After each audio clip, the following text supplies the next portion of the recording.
Nabasa nyo ba yung prophecy ni Nostradamus tungkol sa inyo? Meron nagpadala sa akin dahil ako daw ang tinutukoy. Sige, tignan natin kung maging totoo. Si Nostradamus ay pinakakilalang manghuhula at astrologo sa kasaysayan.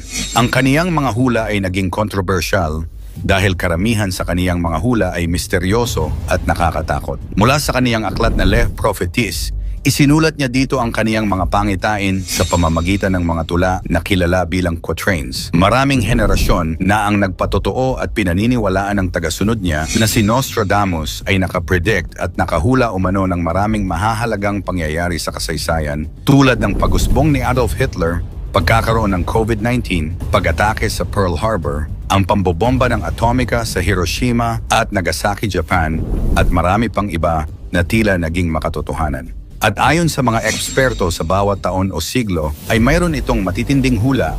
Kaya naman sa videong ito ay aalamin natin ang 10 nakakatakot na prediction ni Nostradamus sa taong 2025.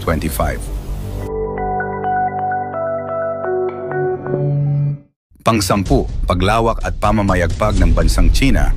Ayon sa interpretation ni Nostradamus, tinukoy niya ang pag-angat ng isang bansa mula sa silangan na nauugnay sa China mula sa kanyang quatrain. From the east, a great dragon will rise, flying across the sky. Maraming nagsasabi na ito ay isang simbolo ng lumalakas na impluensya ng China sa pandaigdigang ekonomiya at politika at mas marahas at mapanakop na bansa na maaaring maging mas kapansin-pansin pagsapit ng taong 2025.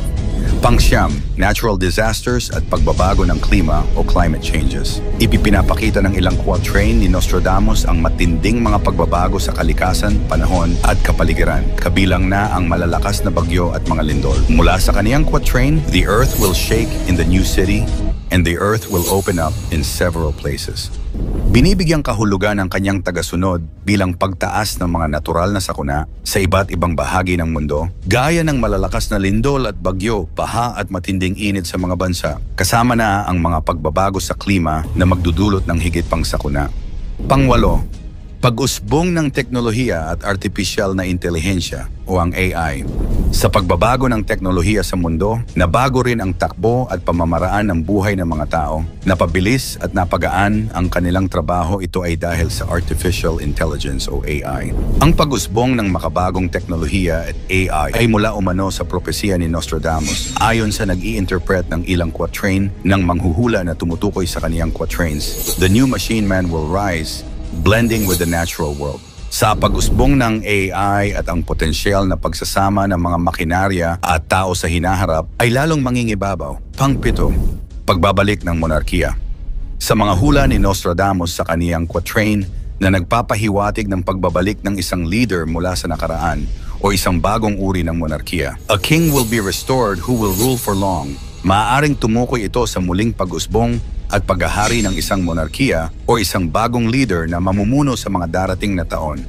Pang-6, pagbagsak ng isang malaking bansa. May mga nakasulat sa quatrain ni Nostradamus na ipinapahiwatig ang pagbagsak ng isang makapangyarihang bansa o imperyo sa mundo sa mga taong darating at 2025. The great empire will fall into ruin. Maraming nagsasabi na maaaring tumukoy sa superpower country o makapangyarihang bansa ang babagsak gaya ng Estados Unidos sa darating na mga taon. May quatrain pa nagpapahiwatig ng malaking pagbabago sa pandaigdigang politika, kabilang na ang pag-usbong ng isang bagong sistema o leader. A new order will rise. The old ones shall vanish like smoke. Ipinapakita nito ang posibilidad ng isang global political shift tulad ng pagbagsak ng mga malalaking bansa o rehimen at ang paglitaw ng isang bagong sistema ng pamamahala. Pang-5, paglalakbay pa sa kalawakan dahil sa makabagong teknolohiya. Ang mga teknolohiya sa space exploration ay sinasabing nakapaloob sa ilan sa mga hula ni Nostradamus. Ang ilang mga interpretation ng quatrain ay nagsasabing magkakaroon ng higit pang pagsulong sa paggalugad sa kalawakan. Men will reach the stars and beyond their reach, they will find new worlds. Hinulaan ni Nostradamus na mas uusbong pa umano ang makabago at dekalidad na teknolohiya para umalampa sa mga bagay sa kalawakan. Ito ay hakbang ng sangkatauhan sa paglalakbay sa labas ng mundo, gaya ng pagtuklas ng mga bagong planeta sa kalawakan at para sa mas malayo pang misyon. A new voyage will take men far from their home towards the stars. Maaring ito ay tumukoy sa mga misyon patungo sa Mars o iba pang malalayong bahagi ng kalawakan na inaasahang magiging mas mahalaga sa mga susunod na taon. Pangapat, paglobo ng population at crisis sa pagkain. May mga quatrain na nagsasabi ng mabilis na paglobo ng population at kakulangan ng mga likas na yaman. The earth will groan under the weight of its inhabitants and hunger will spread far and wide. Ipinapahiwatig nito na mas dadami ang magugutom, maghihirap sa iba't ibang panig ng mundo, ang mga potensyal na hamon sa hinaharap tulad ng kakulangan sa pagkain at tubig dulot ng paglobo ng populasyon at pagsira ng kapaligiran. Pangatlo, krisis sa ekonomiya. May mga predictions si Nostradamus na nagsasabi na maaring magkaroon ng matinding krisis sa ekonomiya sa mga darating na taon. The markets will fall and the great towers will collapse. Ito sa isang malakihang pagbagsak ng ekonomiya o mga sistema ng pananalapi na maaaring maganap sa taong 2025. Isa pa sa mga hula ni Nostradamus ay nagpapahiwatig ng isang pagbabago sa pandaigdigang sistema ng ekonomiya. A new currency will rise, born of fire and metal, and the old ways will crumble. Maraming nagsasabi na ito ay maaaring dumukoy sa paglago ng mga cryptocurrency, digital money, at isang bagong anyo ng pera na magiging dominante sa ekonomiya sa 2025 o sa mga susunod na taon.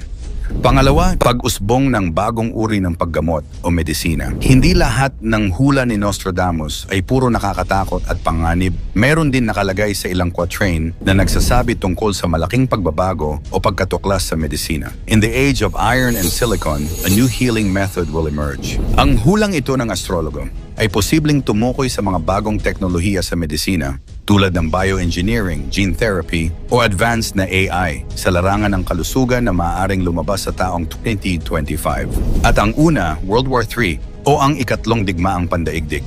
Ang isang nakakatakot at napakatinding hula ni Nostradamus na magaganap sa sangkatauhan, ang giyera ng karamihan ng mga bansa. Ang isang malaking digmaang ito ay magaganap sa hinaharap o taong 2025. The Great War will start in France and all of Europe will be attacked. It will be long and terrifying for everyone. Then in the end, peace will be restored but only a few will enjoy it. Ang posibilidad ng isang pandaigdigang digmaan ay maaari umanong magsimula sa Europa. Posibleng ang maging sentro muli ng matinding digmaan at sa Europa o malapit na mga bansa dito, matatandaang ang World War I at World War II ay dito rin nagsimula at sa kasalukuyan napakatindi ng digmaan ngayon sa Russia at Ukraine, dagdag mo pa ang pagpapalawak ng NATO na itinuturing ang Russia bilang banta. Presensya ng mga nuclear na sandata ay nadito rin sa rehiyon. Ang mga hula ni Nostradamus para sa taong 2025 ay naglalaman ng mga misteryosong pahiwatig tungkol sa hinaharap.